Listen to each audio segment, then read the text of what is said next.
রাশিয়ায় দেখা দিয়েছে এক ভয়াবহ সংকট, যা শুধু তাদের ভবিষ্যৎ না, বরং রাশিয়ার গর্ব সেনাবাহিনী পর্যন্ত হুমকির মুখে পড়ে গিয়েছে। ভাবুন তো, এমন এক সময় আসতে চলেছে যখন রাশিয়ার মতো সামরিক শক্তিধর দেশের জন্য হয়ে যুদ্ধ করার জন্য একটা সৈন্য আর অবশিষ্ট থাকবে না।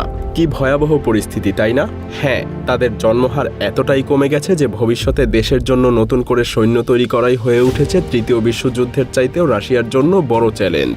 এক সময়ে রাশিয়া ছিল কর্মক্ষম মানুষে ভরপুর এক শক্তিশালী জাতি, অথচ আজ সেখানে জন্মহার এতটাই কমে গেছে যে রুশ জাতির ভবিষ্যৎ অনিশ্চিত হয়ে পড়েছে। জানলে অবাক হবেন, পৃথিবীর সবচাইতে বড় দেশ রাশিয়ায় 2024 সালের প্রথম দিকে মাত্র 5,99,000 শিশুই জন্ম নিয়েছে। এটা গত 25 বছরের মধ্যে সবচাইতে কম।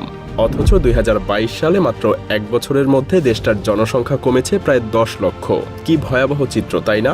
বিশেষজ্ঞরা বলেছেন, এই সংকট যদি এভাবেই চলতে থাকে তবে 2050 সালের মধ্যে রাশিয়ার জনসংখ্যা 14 কোটি থেকে নেমে আসবে মাত্র 12 কোটিতে, আর প্রতিনিয়ত সেটা এভাবেই কমতে থাকবে। ভাবুন, এত বড় একটা দেশ এত কম মানুষের হাতে চলে যাবে। তারা কিভাবে এই গোটা দেশকে নিয়ন্ত্রণ করবে? শুধু সংখ্যার দিক থেকে না, এটা জাতির কর্মক্ষমতা, সামাজিক কাঠামো, এমনকি রাজনৈতিক নিরাপত্তার উপরেও গভীর প্রভাব ফেলছে। না, আপনি এর ভয়াবহতা এখনও আঁচ করতে পারেননি। একটা কম জন্মহার মানে কি? মানে ভবিষ্যতে কাজ করার মতো রাশিয়াতে আর কোনো মানুষই থাকবে না। শ্রমবাজার সংকুচিত হবে, উৎপাদনশীলতা কমে যাবে, দেশের বৃদ্ধ জনগোষ্ঠী যাদের জীবনের শেষ দিকে সেবা প্রয়োজন তাদেরকে দেখাশোনা করার মতো আর কেউই থাকবে না। ভাবা যায়, সবাই যেন একা হয়ে যাবে। এখন প্রশ্ন হলো, রাশিয়া এই সমস্যার সমাধান কিভাবে করবে? হ্যাঁ, তারা তাদের অস্তিত্বকে রক্ষা করতে এমন এক পরিকল্পনা হাতে নিয়েছে যা শুনে আপনার কাছে কিছুটা উদ্ভট মনে হতে পারে। যৌন মন্ত্রণালয় গঠন। অবাক হচ্ছেন? কিন্তু দেশের ক্রমাগত কমে যাওয়া জন্মহার মোকাবেলা করার জন্য এই উদ্যোগ নেওয়া ছাড়া পুতিন প্রশাসনের হাতে আর কোনো উপায়ই যে ছিল না। মজার ব্যাপার হলো, এই মন্ত্রণালয়ের কাজ হবে পুরো দেশ জুড়ে এমন কিছু ব্যবস্থা নেওয়া যা মানুষকে সন্তান গ্রহণে অনুপ্রাণিত করবে বেশ কিছু অভিনব পদ্ধতিতে। এর মধ্যে সবচাইতে গুরুত্বপূর্ণ হলো রুশদের জনসচেতনতা বৃদ্ধি। বিশেষ প্রচার প্রচারণার মাধ্যমে নাগরিকদেরকে বোঝানো হবে যে সন্তান নেওয়া এবং পরিবার বড় করা তাদের জাতির ভবিষ্যতের জন্য অপরিহার্য। তবে এখানেই শেষ না। আরও মজার ব্যাপার হলো, নবদম্পতিদের জন্য থাকছে বিশেষ কিছু সুবিধা। তাদের আর্থিক চাপ কমানোর জন্য সরকার বিয়ের রাতের হোটেল খরচ বহন করবে প্রায় 30,000 টাকা পর্যন্ত। এই উদ্যোগের পেছনে সরকারের ভাবনা একটাই, নবদম্পতিরা যাতে অর্থের চিন্তা না করে স্বামী স্ত্রী একে অপরের সাথে মধুর সময় কাটিয়ে জন্মহার বৃদ্ধিতে যেন সাহায্য করতে পারে।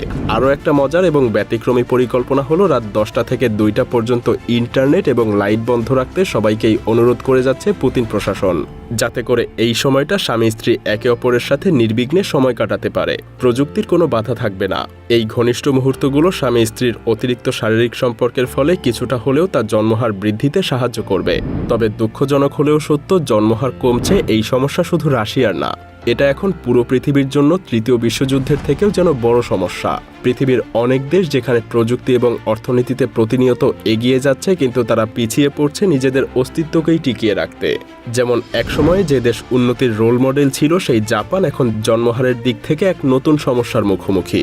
2023 সালে জাপানে মাত্র 8 লাখ শিশু জন্মেছে। এটা শুনে অবাক হবেন না, আগের দশকেও এই সংখ্যা ছিল 12 লক্ষ।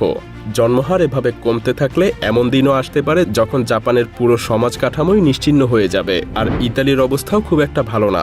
2023 সালে ইতালিতে মাত্র 4 লাখ শিশু জন্মেছে, যেখানে 2010 সালে এই সংখ্যা ছিল 5 লাখেরও বেশি। এক সময়ের পরিবার কেন্দ্রিক এই দেশে জনসংখ্যা প্রতিনিয়ত কমছে, যা তাদের সমাজ এবং অর্থনীতির উপর বিরাট প্রভাব ফেলছে। সত্যি বলতে এই সংকট শুধু একটা সংখ্যা না, এটা একটা টাইম বোমার মতো। কারণ যখন তরুণ প্রজন্মের সংখ্যা কমে যাবে তখন বৃদ্ধ জনগোষ্ঠীর দেখাশোনা করার মতো আর মানুষই থাকবে না। এতে করে একদিকে স্বাস্থ্যসেবার উপরে চাপ বাড়বে, অন্যদিকে অর্থনীতির চাকা ধীরে ধীরে থেমে যাবে।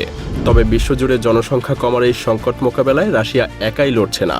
অনেক দেশই অভিনব সব উদ্যোগ গ্রহণ করেছে, যা কখনো বেশ মজার আবার কখনো বেশ চমকপ্রদ। যেমন সিঙ্গাপুর আর হাঙ্গেরি পরিবারগুলোর পাশে দাঁড়িয়েছে বেশ শক্তভাবেই। সেখানে সন্তান নেয়ার জন্য নগদ বোনাস দেয়া হয়। ভাবুন তো, শুধু সন্তান নিলেই মিলবে লাখ লাখ টাকা। এছাড়াও কর ছাড় এবং সন্তান লালন পালনে ভর্তুকি দিয়ে পরিবারগুলোর আর্থিক দুশ্চিন্তাও দূর করার চেষ্টা করা হচ্ছে। সুইডেন, জাপান এবং দক্ষিণ কোরিয়ার মতো দেশগুলো পিতৃত্বকালীন ছুটিও চালু করেছে, যাতে পুরুষরাও সন্তান দেখভাল করার জন্য সময় ভয় পায়। এতে করে অনেক পুরুষই ছুটি পাওয়ার লোভেও সন্তান গ্রহণ করছেন। ডেনমার্ক এবং ফ্রান্স বিনামূল্যে নারীদের বন্ধ্যাত্ব চিকিৎসার জন্য ব্যবস্থা করেছে। আর ইতালি পরিবার গঠনের সৌন্দর্য তুলে ধরতে টেলিভিশনে বিশেষ বিশেষ প্রচারণা চালিয়ে যাচ্ছে। তাদের বিজ্ঞাপনে দেখানো হয় বড় পরিবার মানে সুখী জীবন। এমনকি তারা পরিবার গঠনের গুরুত্ব নিয়ে সেলিব্রিটিদের মাধ্যমে বার্তা দেওয়ার চেষ্টা করছে। পোল্যান্ডে তো যত বেশি সন্তান তত বেশি আর্থিক সুবিধা। এর মাধ্যমে তারা মানুষকে বড় পরিবার গড়তে উৎসাহিত করছে। তবে এসব উদ্যোগ শুধু সংখ্যা বাড়ানোর জন্যই না, পশ্চিমাদের নিজেদের কুকর্মের ফলে হারিয়ে যাওয়া সমাজের ভিত্তিকে আবার নতুন করে মজবুত করার জন্য। বিশ্বের প্রতিটা দেশ আজ এক অদৃশ্য যুদ্ধে লিপ্ত, আর সেই যুদ্ধ হলো নতুন প্রজন্মের অস্তিত্ব রক্ষা করা। আর এই লড়াই সফল হবে কিনা তা সময়ই বলে দিবে।